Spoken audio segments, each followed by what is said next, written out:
Ok, pas tous, bienvenue sur la chaîne des panafricanistes par essence, par conviction et par excellence. Celle des citoyens qui émitent par nécessité et obligation de combat.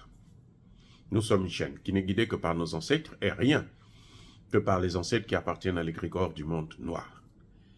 Par conséquent, nous ne croyons en aucun Dieu venu de l'étranger.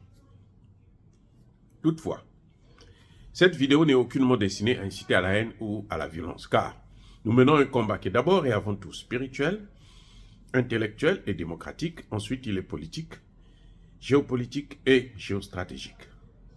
Contre l'impérialisme, le colonialisme, le néocolonialisme et l'endocolona, qui sont tous qualifiés de crimes contre l'humanité.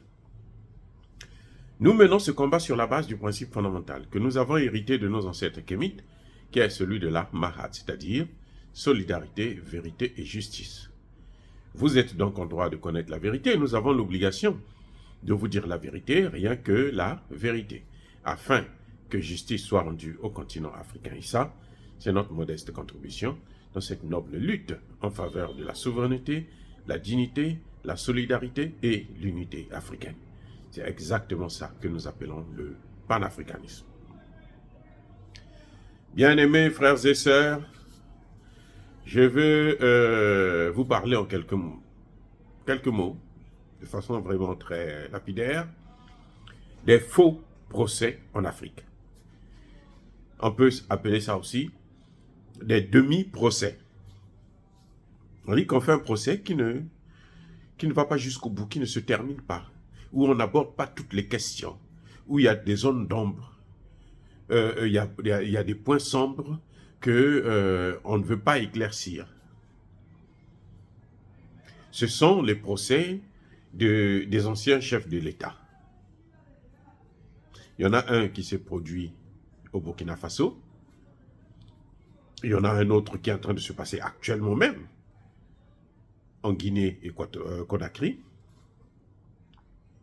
Il y en a eu au Sénégal avec l'affaire Hissène Habré. En Guinée-Conakry, vous vous souvenez, c'est le massacre du 28 septembre. Et au Burkina Faso, c'est ce que j'appelle moi le demi-procès de Blaise Compaoré. Pourquoi j'appelle ça demi-procès ou faux procès? Parce que ça se passe comme vous avez vu avec les conférences nationales souveraines africaines. Ces conférences nationales, c'était des fausses conférences nationales, des semi-conférences nationales. Parce que on s'est attaqué aux chefs d'État, aux dictateurs africains, ce qui n'est pas mauvais en soi, mais on a laissé le maître de ces dictateurs, c'est-à-dire que le commanditaire, parce que nos dictateurs, notamment en Afrique francophone, sont guidés, téléguidés, ce sont des choses de la puissance française, des présidents français. Donc à l'époque, François Mitterrand a manipulé tout le monde, comme il contrôlait les médias. Et bon, on a passé le temps à insulter les chefs d'État, Paul Biya, Sassou Nguesso, Mobutu, machin, tout ce monde-là. Mais les vrais commanditaires, on ne les a pas touchés. Résultat, on a des pays qui sont toujours en faillite. On nous avait même fait croire que Mobutu, dès qu'il va partir, dès qu'il meurt, le Congo va se développer. La situation est plus grave, plus catastrophique. Et Tshisekedi ne fait pas l'affaire. C'est la même chose pour les procès. Nous jugeons les petits poissons. On ne juge pas les gros poissons. Ah oui. Quand on prend le procès Thomas Sankara, où Blaise Compaoré a été reconnu coupable comme étant l'assassin de Thomas Sankara, ce que je ne nie pas, Écoutez bien, écoutez, comprenez-moi bien. Je ne nie pas ça, le fait, non, pas du tout. Ce que je dis, c'est que Blaise Compaoré n'était pas seul. Au-dessus de Blaise Compaoré, il y avait quelqu'un qui est là, qui est toujours là, et qui continue à tenir le Burkina Faso, à piétiner le Burkina Faso, à marcher sur le Burkina Faso, à déstabiliser le Burkina Faso. Et cet homme, ou cette femme, c'est la France.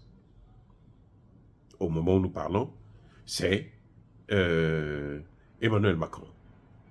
Au temps de Thomas Sankara, c'était François Mitterrand. On n'a même pas parlé de l'intermédiaire entre Blaise Compaoré et François Mitterrand, qui était donc Houphouët-Boigny. Comment vous pouvez appeler ça un procès? Dites-moi. Dites-moi. Celui qui a donné l'ordre, celui qui a pris la décision, celui qui a été le cerveau penseur, celui qui a tout organisé et a donné à Houphouët-Boigny et Blaise Compaoré le pouvoir d'exécuter, la mission d'exécuter, d'expérimenter. Et celui qui l'a toujours fait dans les pays africains, c'est la France. Eh bien, on n'a pas parlé de ça. On dit on ne va pas aborder le volet international, on va aborder seulement le volet national. Le volet national, c'est donc une moitié. Et le volet international, c'est l'autre moitié. Ça veut dire que j'ai raison de parler de demi-procès, ou plutôt d'un faux procès. Ça a été le cas pour Hissène Habré. Qui a amené Hissène Habré au pouvoir? Qui a entretenu Hissène Habré? Qui a aidé Hissène Habré à se rester au pouvoir, à mater les gens? Qui a pris Hissène Habré le faire fuir au Sénégal? Tout ça, ce sont des questions qu'on n'a pas posées. Et voilà que le Tchad est toujours dans la même situation parce qu'on ne voit pas le commanditaire, le cerveau penseur. On ne s'attaque pas à lui. C'est pour ça que vous voyez, Emmanuel Macron peut aujourd'hui appeler Kaka Déby pour venir lui demander de manipuler ses troupes, ses casques bleus au Mali, pour encore semer la zizanie. On peut lui demander, bon, nous voulons intervenir au Niger, on va venir s'installer chez toi là-bas, le temps qu'on trouve la possibilité de attaquer le Niger. Voilà ce qui est en train de se passer en Afrique. Voilà pourquoi nous n'arrivons pas à régler les problèmes sérieux, les problèmes de démocratie, les problèmes de développement. On a fait venir Dadis Camara. Aujourd'hui, il est mêlé même dans une affaire de tentative d'évasion et de coup d'État en même temps. Liés, les deux sont liés. Mes excuses. On se rend compte que, après plusieurs mois de procès, c'est pas encore terminé, certes, mais après plusieurs mois de procès, on n'a aucune preuve pour condamner Dadis Camara. Aucune. Aucune preuve irréfutable concernant Dadis Camara. Personne n'a présenté ne serait-ce qu'une note, une petite note écrite par Dadis Camara pour dire, bon, je donne l'ordre de massacrer les gens. Personne.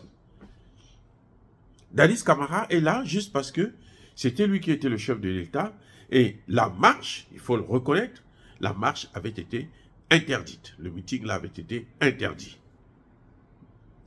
Donc, il est du devoir du président de la République, des autorités de l'époque, de prendre des dispositions pour arrêter cette marche, pour empêcher ce meeting, et puis voilà. Mais ce n'est pas pour tuer les gens. Non, on peut arrêter une marche, on peut stopper un meeting sans pouvoir pour autant tuer les gens. Donc, on n'a aucune preuve. Mais qui avait intérêt à ce que Dadis Camara ne puisse pas être là? Qui avait intérêt? Qui? Et c'est celui-là qu'il faut traduire en justice. Tant qu'on ne va pas traduire celui-là en justice, qui ne vit pas en Guinée-Conakry, qui n'est pas domicilié en Guinée-Conakry, qui n'est pas responsable, qui n'est pas une autorité élue ou non élue de la Guinée-Conakry, tant qu'on n'aura pas traduit devant les tribunaux, ce ne sera pas une justice, ce ne sera pas un procès, ce sera toujours un faux procès. Et ce sont les mêmes qui ont voulu l'exfiltrer, certainement pour aller l'abattre, parce qu'il ne faut pas qu'il parle, il doit se taire. Il doit se taire. Il a été président, il connaît un certain nombre d'enjeux, il connaît un certain nombre de décisions, il connaît un certain nombre de tiraillements, de conflits qu'il y a avec les puissances occidentales qui ont besoin des matières premières. N'oubliez pas que la Guinée-Conakry est le deuxième producteur au monde de la bauxite, ce qui permet de fabriquer, bien entendu, l'uranium et même des engrais. Donc, on ne peut pas, ces gens-là, on veut les faire taire. Voilà le problème. Voilà le problème de la Guinée. Et tant qu'on ne va pas toucher du doigt là, que ce soit en Guinée, que ce soit au Burkina Faso, que ce soit au Sénégal, au Tchad, on ne sortira pas de l'auberge. Parce que celui qui crée des problèmes, la source de nos problèmes, est toujours là. On ne l'a jamais dénoncé. On ne l'a jamais mis à nu devant toute la population, devant le continent africain, devant cette jeunesse africaine. Ça, c'est un problème. Dire cela, c'est inciter à la haine ou à la violence. Non. Yaba Kolerve, Yamalembe. Encore une fois de plus, bien-aimés frères et sœurs, je persiste et je signe. Soyez bénis. Soyez abondamment bénis par le Dieu des Kémites et par nos ancêtres angéliques. Mais que tous ceux qui persécutent le continent africain le pillent et le déstabilisent, qu'ils soient noirs, blancs, chinois, arabes, indiens, juifs, qui qu'ils soient punis, maudits, foudroyés, neutralisés, écrasés, effacés par le Dieu des Kémites et par nos ancêtres angélisés. Vive l'Afrique éternelle, j'ai dit et j'assume.